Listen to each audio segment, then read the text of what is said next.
നഷ്ടപ്പെട്ടു പോയ എല്ലാം നമുക്കൊരിത്തിരി സ്നേഹത്താൽ വീണ്ടെടുക്കാം. നമ്മൾ ഒത്തിരി സ്നേഹമൊന്നും വേണ്ട, ഇത്തിരി സ്നേഹമുണ്ടെങ്കിൽ ഒത്തിരി സ്നേഹം ഈ സമൂഹത്തിൽ വളർത്തിയെടുക്കാൻ പറ്റും. അവിടെയാണ് സിമ്പതിയെ എമ്പതിയാക്കി മാറ്റുന്നു. അതിനെന്ത് വേണം? അതിന് ആമിറ്റി വേണം, സൗഹൃദം വേണം, ഗ്ലോബലായിരിക്കുന്ന ഒരു വിശാലമായ വീക്ഷണം വേണം. അതാണ് ഗ്ലോബൽ ഈക്വിറ്റി. ഈ ഭൂമിയിലുള്ള മനുഷ്യരെല്ലാം എല്ലാവർക്കും തുല്യ അവകാശമുള്ളതായി പ്രകൃതി. എന്നാൽ മനുഷ്യവംശം ഉണ്ടാക്കിയിരിക്കുന്ന ഉച്ചനീചത്വങ്ങളുടെയോ അസമത്വങ്ങളുടെയോ ഫലമായിട്ട് കുറെ ആളുകൾ വൻകിടക്കാരും കുറെ ആൾ പാവങ്ങളുമാവുന്നു. അപ്പോൾ അവരുടെ ഇടയിൽ ഈക്വിറ്റി ഉണ്ടാക്കാൻ, തുല്യത ഉണ്ടാക്കാൻ കഴിയണം. എല്ലാ മനുഷ്യരും ജന്മനാ ചിലയാൾക്ക് ചില സൗന്ദര്യം കൂടും, ചിലയാൾക്ക് കറുപ്പ് കൂടും, വെളുപ്പ് കൂടും. അതൊന്നും അവൻ്റെ കുറ്റമല്ല. കറുത്തവനും വെളുത്തവനും, ഭംഗിയുള്ളവനും ഭംഗിയില്ലാത്തവനും, അച്ഛനമ്മമാർ വലിയ പണക്കാരനും അച്ഛനമ്മമാർ പാവപ്പെട്ടവനും എല്ലാം ഈ ഭൂമിയിൽ തുല്യമായി ജീവിക്കാൻ അധികാരമുണ്ട്. ആ തുല്യത ഉണ്ടാക്കി കൊടുക്കുവാൻ പ്രയാസം അനുഭവിക്കുന്നവന് വേണ്ടത് എത്തിച്ചു കൊടുക്കുമ്പോഴാണ് യഥാർത്ഥത്തിൽ നമ്മൾ മനുഷ്യനാവുന്നത്. പക്ഷെ 500 രൂപയുടെ സഹായം ചെയ്യുമ്പോൾ 5000 രൂപയുടെ പന്തല് കെട്ടി പരിപാടി നടത്തി ഫോട്ടോ എടുത്ത് പത്രത്തിൽ കൊടുത്തിട്ട് മേനി നടിക്കുന്നൊരു സ്വഭാവം ഇപ്പോൾ ആവർത്തിച്ച് വരികയാണ്. എന്നാൽ മെസ്സേജ് അതിൽ നിന്ന് വ്യത്യസ്തമാണ്. നമ്മൾ ചെയ്യുന്നത് പത്രത്തിൽ വരാനും നാട്ടുകാരും അറിയാനും അല്ല, അത് നമ്മുടെ ബാധ്യതയാണ്. നമ്മൾ അമ്മയെ സ്നേഹിക്കുന്നത്, അമ്മയെ ഞാൻ സ്നേഹിക്കുന്നു എന്ന് നമ്മൾ ആരെങ്കിലും ഫേസ്ബുക്കിൽ ഇടാറുണ്ടോ? ഇല്ലല്ലോ. അമ്മയെ സ്നേഹിക്കുക എന്ന് പറയുന്നത് ഞാൻ ശ്വാസം കഴിക്കുന്നു എന്ന് പറയും പോലെയാ. ഞാൻ രാവിലെ എഴുന്നേറ്റിട്ട് ഇത്ര നേരം ശ്വാസം കഴിച്ചു എന്നാരും പറയാറുണ്ടോ? ഇല്ല. ശ്വാസം കഴിക്കുന്നത് സ്വാഭാവിക പ്രക്രിയയാണ്.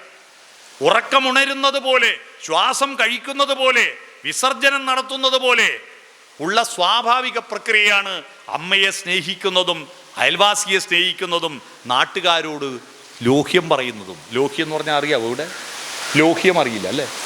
ലോഹ്യം എന്ന് പറഞ്ഞാൽ പരസ്പരം കുശലാന്വേഷണങ്ങൾ നടത്തുന്നതും. അപ്പോഴാണ് നമ്മൾ മനുഷ്യരാവും.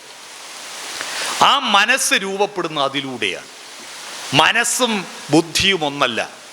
പഹൽഗാമിൽ ടൂറിസ്റ്റുകളെ വെടിവെച്ചു കൊന്ന ഭീകരമായ സംഭവം കഴിഞ്ഞ വർഷം നടന്നില്ലേ? ആ വെടിവെച്ചു കൊന്ന ടൂറിസ്റ്റുകളെല്ലാം ഭീകരന്മാരെല്ലാം നല്ല ബുദ്ധിയുള്ളവരായിരുന്നു. എന്തുകൊണ്ടാ? പോലീസും പട്ടാളും ഇത്ര ദിവസം വിചാരിച്ചിട്ട് അതിൽ ഒരുത്തനെ പിടിക്കാൻ കിട്ടിയോ? കിട്ടിയില്ലല്ലോ.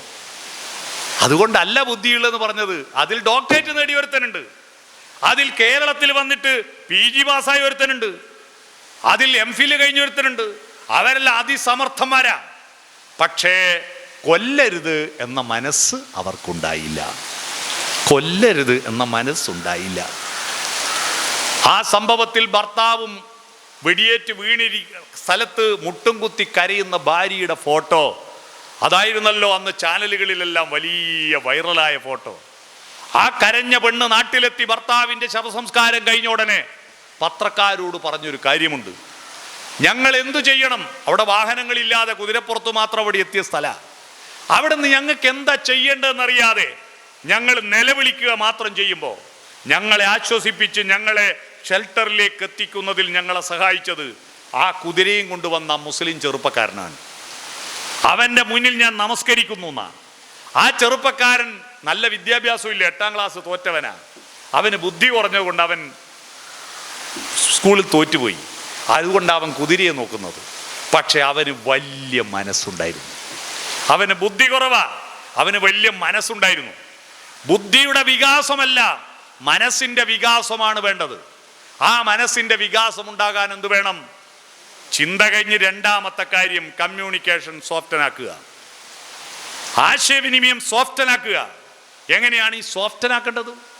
കുടുംബത്തിലും അയൽവാക്കത്തും നാട്ടിലും തെരുവിലും ആശയവിനിമയം സോഫ്റ്റനാക്കണം, മൃദുലമാക്കണം. മെല്ലെ പറയലല്ല, മൃദുലമാക്കാൻ ഒരു സൂത്രം പറഞ്ഞുതരാം. സോഫ്റ്റൻ എന്ന ഇംഗ്ലീഷ് വാക്കിൻ്റെ സ്പെല്ലിങ് പറയാം. SOFTEN, soften.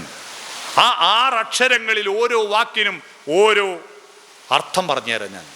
യെസ് എന്ന് പറയുന്നത് സ്മൈൽ എന്നാണ്, പുഞ്ചിരിക്കുക എന്നതാണ്. നമ്മൾ പുഞ്ചിരിക്കാൻ മറന്നു പോവുക. ചിരിക്കണ്ടെന്ന് വിചാരിച്ചിട്ടൊന്നുമല്ല, നമ്മുടെ മുഖഭാവം സ്ഥിരമായി പുഞ്ചിരിയാവണ്ടേ. പുഞ്ചിരിക്കാൻ അറിയുന്ന ഒരേ ഒരു ജന്തു മനുഷ്യനാ. പക്ഷി മൃഗാദികൾക്കൊന്നും ചിരിക്കാൻ അറിയില്ല, നമുക്ക് മാത്രമേ ചിരിക്കാൻ അറിയൂ. എൻ്റെ നാട്ടിലൊരു വയോജന സംഗമം സ്കൂളിൽ നടത്തി, ഗ്രാൻഡ് ഫാദർ ഗ്രാൻഡ് മദർ സംഗമം. ഒരുപാട് ആൾ വന്നു. പ്രിൻസിപ്പൾ അധ്യക്ഷ പ്രസംഗം നടത്തുക. കുട്ടികൾ ഒരു ഭാഗത്തിരിക്കുന്നു. അവരെ ചൂണ്ടിയിട്ട്, കുട്ടികളോട് ഇവരെ ചൂണ്ടിയിട്ട് പറഞ്ഞു, മക്കളെ, ഇവർ നിങ്ങളുടെ അപ്പൂപ്പനും അമ്മൂമ്മയും വല്യച്ഛനും വല്യമ്മയും ഉപ്പാവയും ഉമ്മാവയുമാണ്. അവരെ നിങ്ങൾ സ്നേഹിക്കണം, സഹായിക്കണം, പരിഗണിക്കണം. എന്നിട്ട് പ്രിൻസിപ്പള് നമ്മൾ കേട്ട് മടുത്ത ഒരു പഴയ പഴഞ്ചൊല്ല്, ക്ലീശേ പഴഞ്ചൊല്ല് പറഞ്ഞു. അതെന്താണെന്നറിയോ? പഴുത്ത പ്ലാവില വീഴുമ്പോൾ പച്ചപ്ലാവില ചിരിക്കും, പക്ഷെ പച്ചപ്ലാവിലും ഇതുപോലൊരു കാലം പഴുത്തു വീഴുമെന്നോർക്കണമെന്ന് പറഞ്ഞു. അപ്പോൾ ഒരു കുട്ടി എഴുന്നേറ്റൊരു സംശയം, സാറേ ഒരു സംശയം. എന്താ? ഈ പഴുത്ത പ്ലാവില വീഴുമ്പോൾ പച്ചപ്ലാവില ചിരിക്കാതിരുന്നാൽ പഴുക്കാണ്ടിരിക്കുമോ? എന്തായാലും പഴുക്കൂലേ, പിന്നെ ചിരിക്കുന്നല്ലേ നല്ലേന്ന്. ഇപ്പം എല്ലാവരും ചിരിച്ചില്ലേ? ഇപ്പം ചിരിക്കാത്തവരാരും ഉണ്ടെങ്കിൽ ഈ പരിപാടി കഴിഞ്ഞ ഉടനെ പോയിട്ട് ECG എടുത്ത് നോക്കുന്നത് നല്ലതാണ്, ബ്ലോക്ക് ഉണ്ടാവും. ചിരിക്കാനല്ല, പിന്നെ നമ്മൾ എന്തിനാ മനുഷ്യനായിട്ട് ജനിച്ചേ? പുഞ്ചിരിക്കൂ.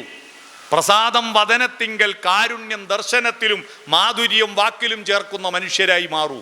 അപ്പോഴാണ് മനുഷ്യൻ യഥാർത്ഥ മനുഷ്യനാവുന്നത്. അതുകൊണ്ട് നിങ്ങൾ പുഞ്ചിരിക്കുക. നിങ്ങൾ പുഞ്ചിരിച്ചാൽ പോരാ, നിങ്ങളുടെ വീട് പുഞ്ചിരിക്കണം. വീടിൻ്റെ ചുണ്ടാണ് മുന്നിലത്തെ വാതിൽ. രാവിലെ എഴുന്നേറ്റ ഉടനെ വാതിൽ തുറക്കണം.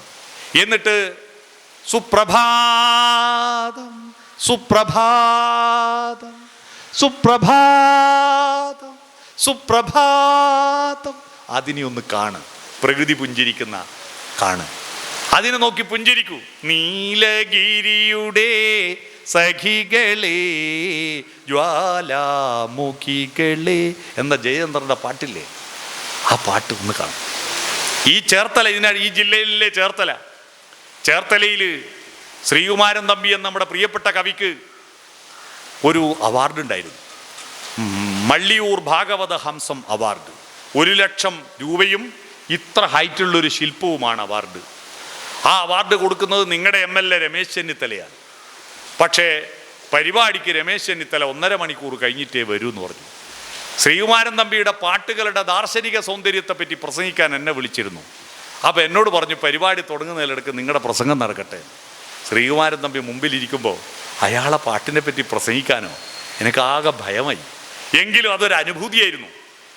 അദ്ദേഹത്തിൻ്റെ പാട്ട് ഞാൻ ആദ്യം അവതരിപ്പിച്ചത്, പ്രഭാതം വിടരും പ്രദോഷം വിടരും പ്രതീചി രണ്ടും കണ്ടു നിൽക്കും, ഉദയമില്ലാതില്ല അസ്തമനം, ഉണരൂ മനസ്സേ ഉണരൂ. ആ മനസ്സിനെ ഉണർത്തു. രാവിലെ തന്നെ ഇസ്രായേലിലെ പട്ടാളക്കാരെ പണി ഇപ്പോൾ എടുക്കണ്ട.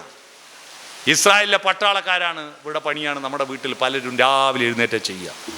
അവരിപ്പോൾ 3-4 കൊല്ലമായിട്ട് പല്ല് വരെ തേക്കുന്നതിന് മുമ്പേ 3 മിസൈലിന് തീ കൊടുക്കും, എന്നിട്ടേ പല്ല് വരെ തേക്കൂ.